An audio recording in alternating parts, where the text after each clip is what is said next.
He left me $8 million. I didn't tell a soul, and before I knew it, they were trying to bury me with him. Tell me where and when you're watching this. Let's share this moment together. My name is Evelyn.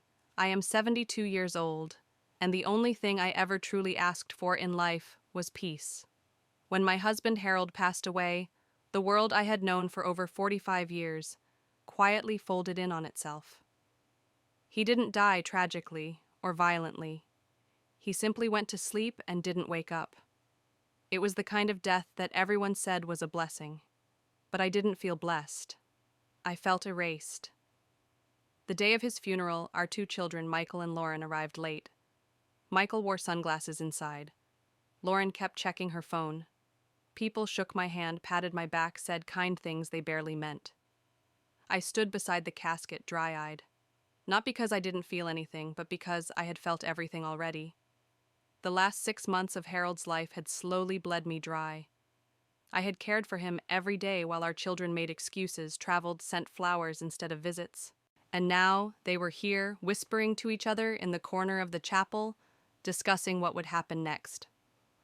1 week after the funeral, I sat in a dark-paneled office, Harold's attorney across from me. He passed me an envelope. He left everything to you, Evelyn. No trusts, no conditions. Inside was a portfolio over $8 million in assets, investments, properties, accounts I didn't even know we had. I stared at the numbers and felt nothing. I hadn't just lost a husband. I had inherited a target on my back. I told no one, not Michael, not Lauren, not Harold's brother Charles, who suddenly started calling more often, not even my sister, whom I trusted, because I knew what it would become, a fight, a slow burn, a campaign, and I wasn't ready to be prey. So I said nothing. I continued my routines. I paid bills like always. I let them believe I had nothing more than the pension and a modest joint account. I kept my silence as protection. They circled quietly. Michael came over for dinner 2 weeks later. You doing okay, Mom? Trying my best. He looked around. You know this house is a lot to manage. Maybe we could help you list it. It'd sell fast. Why would I sell it? It's a big place. You're alone now. I mean, just thinking practically. I nodded, but I didn't agree. He didn't ask if I was lonely. He didn't even look at the photos still on the wall. Lauren's version of support. She brought over frozen lasagna and 3 bags of groceries. Thought this might help you out a bit. Thank you. Also, I know it's probably not the best time, but Harold mentioned he wanted me to have the lake cabin someday. Did he say anything to you about that before he passed? I shook my head. There was no mention of it. Oh, well, maybe we can go through his notes. Maybe something was written down. I didn't answer. There was nothing to find. Because he had left everything to me. Deliberately. And now I understood why. I endured the whispers. Family dinners turned tense. Lauren asked if I had made any plans for long-term care yet. Michael asked if I had a trusted financial advisor he could talk to on my behalf. Even Charles, the brother-in-law, who once told me I wasn't family until 5 years of marriage, sent a message asking if Harold had left any assets that needed to be divided. I cooked for them, smiled for them, listened to their concern, and wrote down every word. The first blow. One night, I overheard Michael talking to his wife on the phone in the next room. She's old. She'll crack soon. We'll get what's ours eventually. Ours. As if I were a placeholder. As if Harold's death was a waiting room and my life an obstacle. I sat on my bed that night holding my husband's photo and whispered, Did you know what they'd become? The second blow, Lauren sent me an email with the subject line estate planning discussion. Inside was a PDF proposal, power of attorney authorization, Evelyn Grant to Lauren Thompson. She didn't even ask. She just assumed I'd sign, that I was too tired, too lonely, too naive, but she had underestimated the quiet. Because silence doesn't mean surrender. It means strategy. I started preparing. I opened a second bank account under a trust name. I moved funds quietly. I installed cameras inside the house, silent, subtle, cloud-backed. I created a private digital journal where I documented every interaction. March 4th, Michael asked about the property title. March 6th, Lauren brought over dinner and hinted at selling the house. March 8th. Received anonymous mail offering estate management services recommended by family. They weren't being careful anymore, and I wasn't going to be caught unaware. They still thought I was weak. Lauren showed up again with legal paperwork. Michael began talking about end-of-life planning at every family gathering. Then came the worst moment of all. They scheduled a meeting with a lawyer about my funeral. While I was still alive, healthy, active. Just to be ready, Mom. You never know what can happen. They picked out casket colors, chose headstone wording. Michael even joked, "We'll bury her right next to Dad." She'd like that. They laughed. I didn't. Because in their minds, I was already gone. I didn't scream. I didn't cry. I watched. I endured the casual cruelty, the fake smiles, the vultures dressed as children. And as they tried to plan my end, they had no idea I was just beginning. They didn't just forget I was alive. They spoke of me like I was an expired contract, a placeholder, a problem to be solved. And beneath my silence, a storm was building. They weren't even subtle anymore. Michael sent me an itinerary titled End of Life Logistics. It included preferred hospice providers, asset liquidation timelines, will interpretation strategy, and at the very bottom, projected transfer of home and residual funds, Q2 or Q3. "Just thinking ahead, Mom," he said. "We're trying to be efficient, make things easier, for everyone." I stared at him. "I'm still here," I said, "still breathing." He looked away. They started bringing outsiders, and Lauren's friend, an elder care specialist, came to the house for coffee. She smiled too much, asked about medications, took quiet photos of the stairs. Just making sure you're safe in your environment. I knew what she was doing, assessing the property, estimating risk, measuring how quickly they could shove me into assisted living and sell the house out from under me. I smiled back and offered her a lemon square. She declined. That was her mistake. My identity began to fade in their eyes. Michael called the bank where our joint account lived. They asked for my approval to authorize him on the account. I declined. That same week, I received 3 calls from financial planners I'd never contacted, claiming my son referred them to assist with a transitional wealth process. I recorded the calls, saved the voicemails. "We're here to help secure your estate before it's too late. Your family's already made great strides toward efficiency." Efficiency. That was the word that sent me spiraling. I wasn't a woman anymore. I was a file to be cleaned, closed, and shelved. The tension bled into the walls. At night, I couldn't sleep. I lay awake wondering how I had raised people who could smile at my face and plan my burial in the same breath. Even Charles Harold's brother called and said, "The kids tell me you're having a hard time. I know some lawyers who can protect the family's legacy before things get messy." Messy. That was their code word for me having opinions. A breaking point came and went.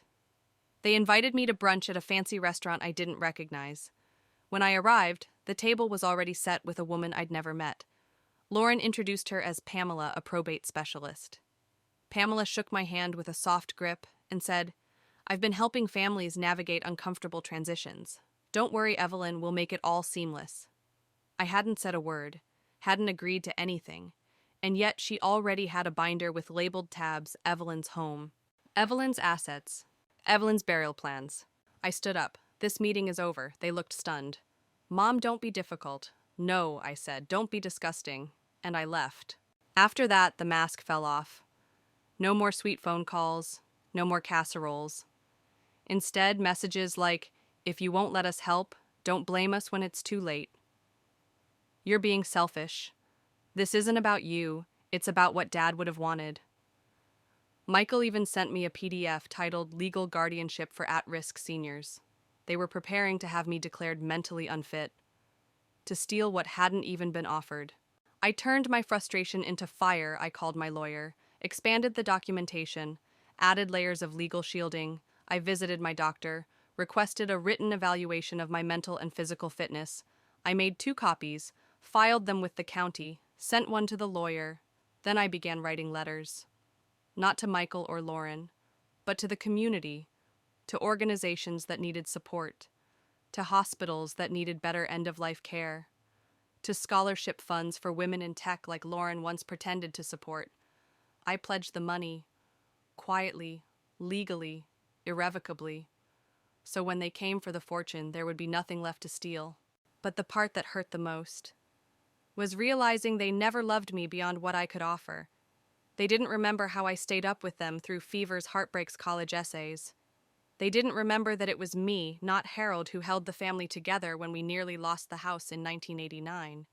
They didn't want a mother. They wanted an inheritance with a pulse. They tried to speed things up. I came home one afternoon to find Lauren waiting on my porch with a contractor, just pricing out some safety upgrades, a stair lift, some new handrails. Thought we'd get ahead of things. I told them to leave. The contractor looked at me, then at Lauren. She doesn't know, he asked quietly. She knows, I said coldly. She just doesn't get to decide. Lauren's face twisted into something ugly, a mixture of disappointment and entitlement. I watched her walk away that day, and for the first time I didn't feel guilty. I felt awake. I started leaving hints. I changed the locks. I canceled her access to my utility accounts.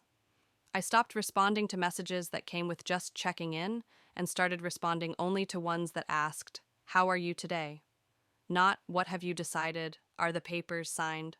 When can we talk about the cabin?" They noticed, and their tone darkened. The final threat. A letter arrived in a plain envelope, unsigned. Inside, a typed note. "If you keep dragging this out, your children will walk away for good. You will die alone. Like you deserve." I brought it to my lawyer. He asked if I wanted to press charges. I said no, because I wanted them to feel free to keep digging their hole deeper. The truth was already coming, and it wouldn't just sting, it would shatter. I had endured the first wave. Now I stood in the eye of the storm, and what they didn't know, what they could never prepare for, was that their mother, their widow, the woman they tried to bury, was about to rise. There's a difference between anger and bitterness. Anger flares. Bitterness lingers. And when it sets in, everything tastes different, even the memories. I stopped setting the table for company. Every Sunday since Harold passed, I had still set 2 places at the dinner table, one for me, one in memory. But lately I stopped. Not because the grief had dulled, but because the bitterness had arrived, and it didn't leave room for ceremony. They began to treat me like a ghost. Lauren no longer called unless she needed something signed. Michael only reached out with forwarded emails from financial advisors I never asked for. They talked about me in third person, even while standing in front of me. She's not really thinking straight these days. I'm worried she's going to do something irrational. Rational. Like defending the only home I've ever known. Like refusing to fund the lives of children who only remembered me when they needed something. I smiled less, spoke less, listened more, and inside something sharp began to grow. Even old photos turned sour. I'd look at a framed picture Lauren at 6, grinning with a missing tooth, and I'd feel a tightness in my chest. Not from nostalgia, but from loss. Not of Harold, of who I thought my children were. Had they always been like this? Or did money make them forget me? Maybe I made them too comfortable. Maybe I taught them that love meant giving without question. And now they thought love meant inheritance. I went to church for the first time in years, not because I needed saving, but because I needed silence that didn't feel hostile. I sat in the back pew and watched an old couple hold hands, watched a teenage girl help her grandmother stand, watched people pray for things other than profit.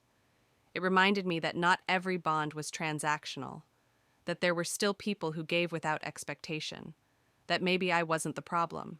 The bitterness began to focus. I wasn't just angry they wanted my money. I was bitter that they didn't want me, not the real me, not the grieving widow, not the woman who bled decades into building a life, raising 2 children, keeping a broken marriage together during Harold's midlife spiral.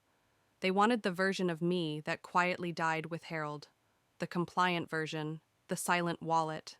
The final manipulation attempt, Lauren emailed a legal document for me to review, just in case anything happens and you can't make decisions for yourself.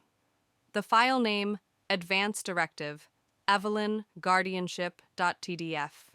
She didn't even bother hiding it anymore. I opened the file, read every line, and then for the first time in months, I picked up the phone and called her. She answered quickly. "Mom, Oh, did you see the form I sent? I did. It's just for security. You never know with things these days. Lauren, I said calmly, you're right. Oh, you never do know with things these days. And I hung up. That night I updated the will again. I named my new beneficiaries. I donated $500,000 to a domestic violence shelter in Harold's name. I funded a scholarship for underprivileged girls in the arts. I pledged money to the hospice care team that had treated Harold with dignity when our children hadn't even shown up.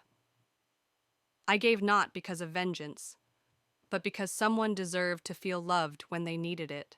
I received a voicemail from Charles Harold's brother. I don't know what they're saying about you, Evelyn, but you've always been sharp. I'm sorry they've turned this into a siege. You deserve peace. I deleted the message. Because silence doesn't always mean an open door. Sometimes it's closure. The bitter dreams started. I'd dream that I was at my own funeral. They'd stand by the casket wearing black crying tears that never reached their eyes. Lauren would whisper, "Do you think she put us in the will?" Michael would say, "I hope so." Otherwise, this was a waste. I'd wake up drenched in sweat, furious, broken. But then, I'd laugh. Because even in my subconscious, I knew they hadn't earned it. A letter arrived in late spring. Not from family, from a girl named Tasha, a scholarship recipient. Dear Mrs. Evelyn, thank you for believing in someone you've never met.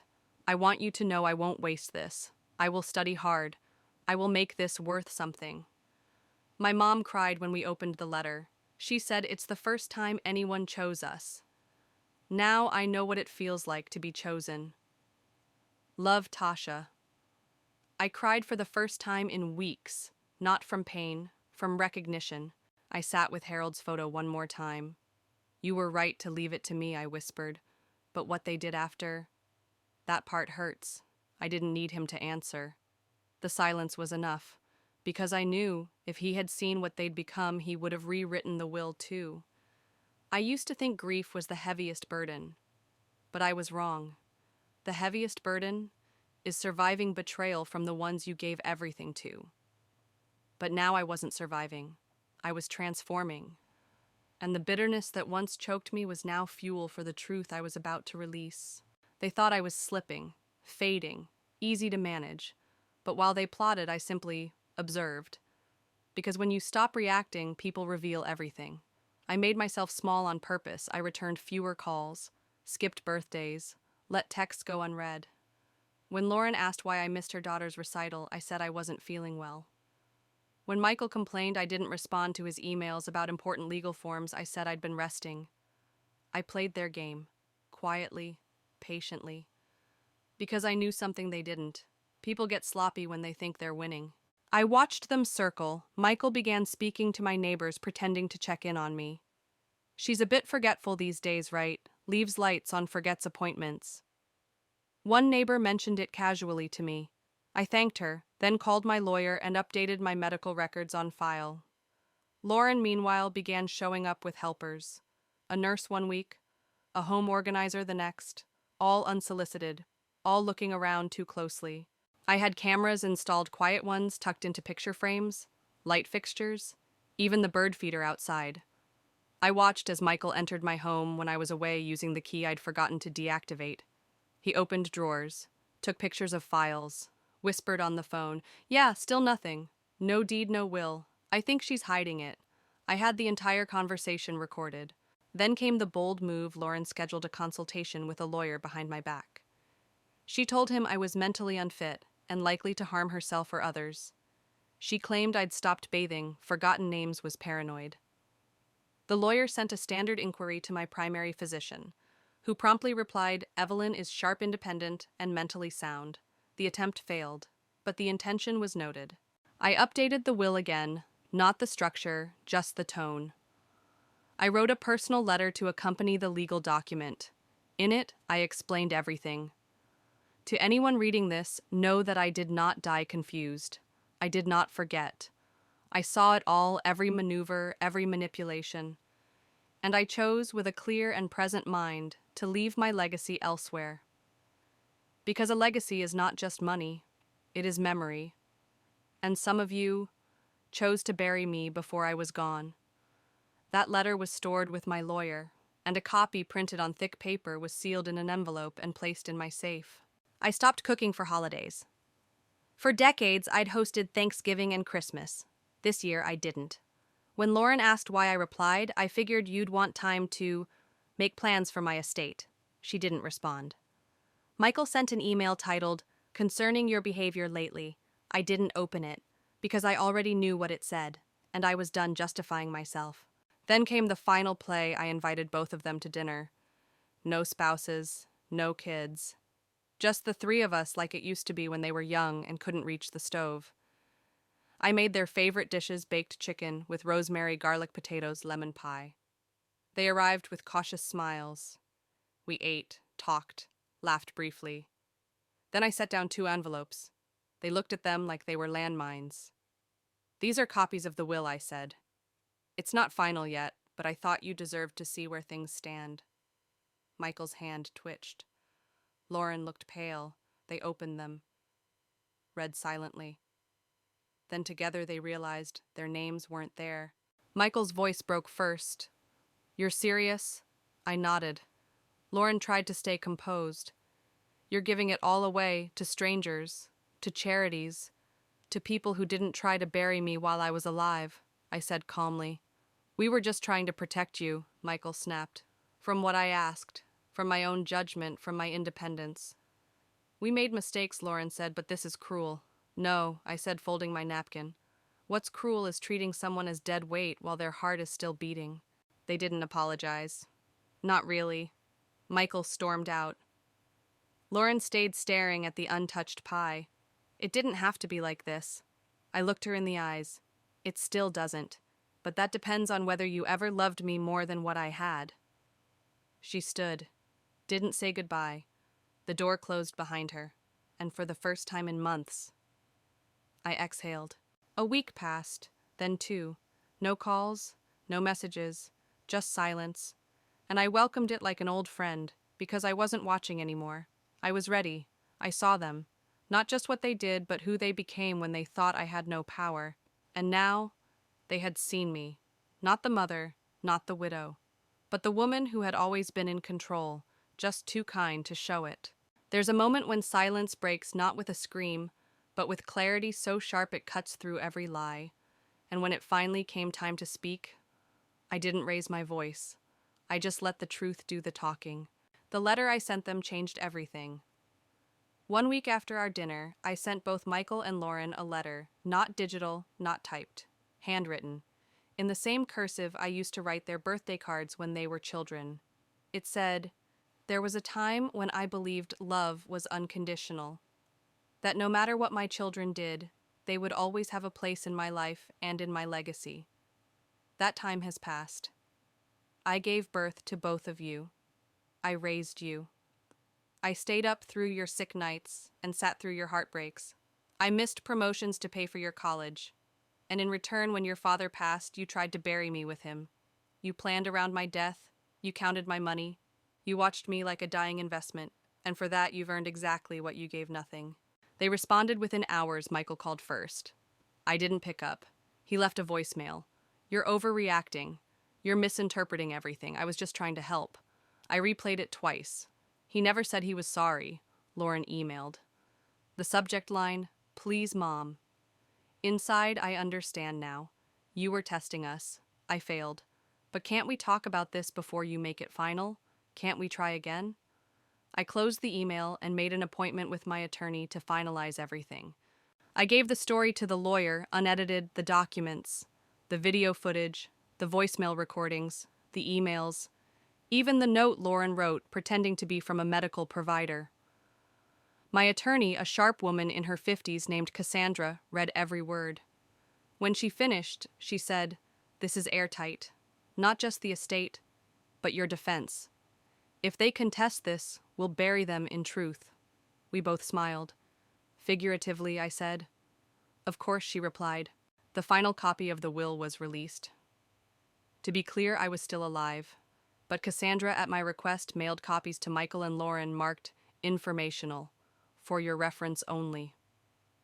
Inside was a full copy of the will, my notarized medical records proving full mental competence, a breakdown of donations and their legal protections, a letter titled "This Is Why."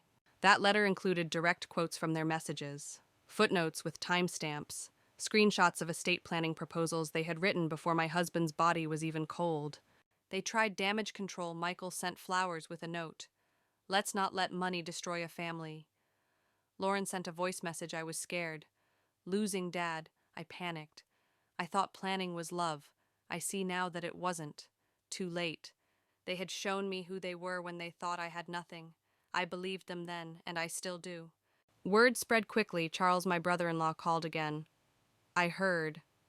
Evelyn, are you sure you want to go public with this?" I said I didn't go public. I went honest. They're embarrassed. They should be. Then I hung up. I received letters from strangers. Turns out people talk. One was from a woman named Judith. "I saw what your children did. I'm living it now with mine. I thought I was alone. Thank you for not letting them rewrite the truth." Another was from a nurse who once cared for Harold. "You were his whole world, and I'm glad you didn't let them erase you." I made one final gesture. I hosted a small gathering at the house. Not a party, a dedication. I invited Carla, the hospice coordinator, Anita, my grocery girl, my neighbor who checked in after every storm, and 2 women I met through the scholarship fund.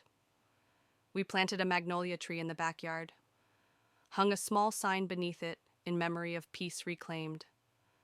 As we drank lemonade under the sun, Carla said, "You look lighter." And I did, because the weight of pretending had finally lifted. Michael showed up at the house uninvited. He knocked, waited, knocked again. When I finally opened the door, he stood there holding a photo album. "Dad's," he said. "I know," I replied. "I thought maybe we could go through it together." I looked at the man I raised. I saw the boy in his face. "Are you here for me?" I asked, "or for what you thought you lost?" He swallowed hard. "Both." I nodded, gently. "Then come in, but leave the rest at the door." Lauren came weeks later. She didn't bring flowers this time. She brought pie, slightly burned, but homemade. "I didn't come for money," she said before I could even speak.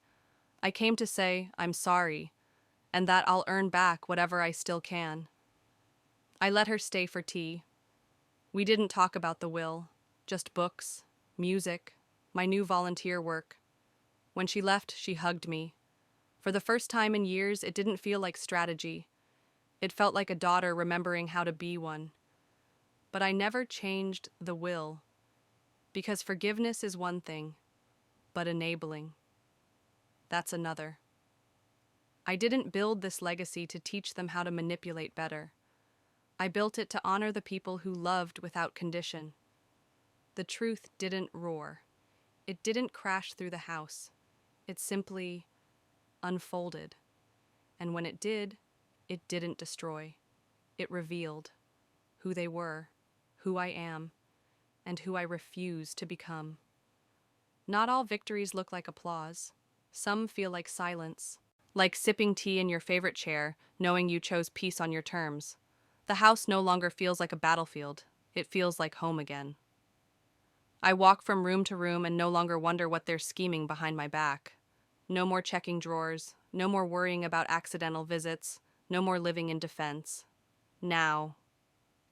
I live deliberately. Every vase, every photo, every bloom in the garden exists because I want it here, because I chose it. The flowers they once sent, I composted them, not out of malice, but because some things are meant to feed the earth, not the ego. I didn't need hollow gestures. I needed space, to heal, to remember who I was before they started treating me like a transaction. And I did remember her. She loved warm cardigans. She used to sing while watering plants. She once wrote poems she never showed anyone. I found them tucked away in a box from 1979. One line read, "I'd rather die poor and loved than rich and hunted." Irony, I thought, because I had become rich and hunted. And now I was something better, rich in peace, hunted by no one. I kept volunteering twice a week at the Community Literacy Center. I helped women my age write resumes, taught young girls how to craft letters that demanded respect. One girl, Tiana, just 16, said, "You remind me of my grandma." She never took crap either. I laughed. Because yes, child, yes, I had learned exactly when to stop taking crap. I wrote one last letter, not to Michael, not to Lauren, but to myself. Dear Evelyn, you survived grief. You survived betrayal. You survived the slow erasure of identity. And you came back stronger. Not because you fought louder, but because you chose when and how to speak. You chose boundaries. You chose legacy. You chose peace. I sealed the letter and left it in my journal. Maybe someday someone will read it and understand quiet women don't disappear, they endure. And then, they decide. Michael visits sometimes now. We don't talk about the will. We talk about baseball, the garden sometimes, Dad.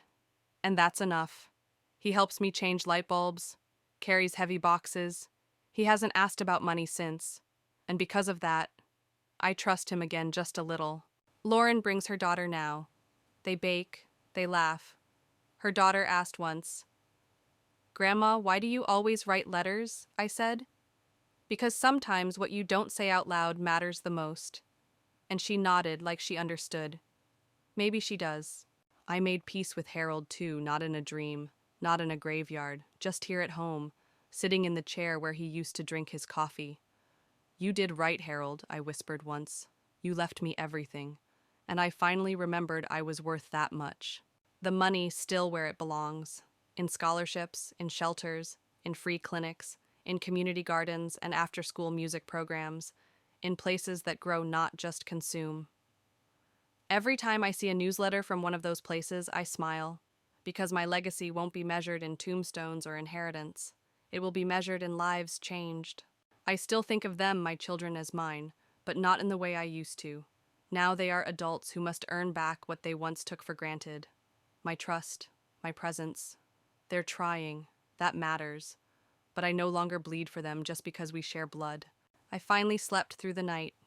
No dreams of caskets, no echoes of legal documents, no whispers about what's next when I'm gone. Just stillness. Just the wind outside and the soft creak of the old house holding me like a friend. I was once a quiet wife, a patient mother, a widow treated like a footnote in my own story.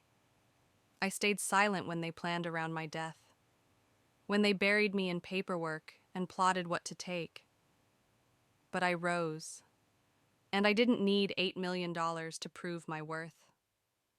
All I needed was a clear voice, a sharp pen, and the strength to walk away from those who only remembered me when they thought I was dying. Now I live. On my own terms, in my own home, in peace. Have you ever been treated like you were invisible, like your voice didn't matter? Tell your story in the comments. What time are you watching this last part?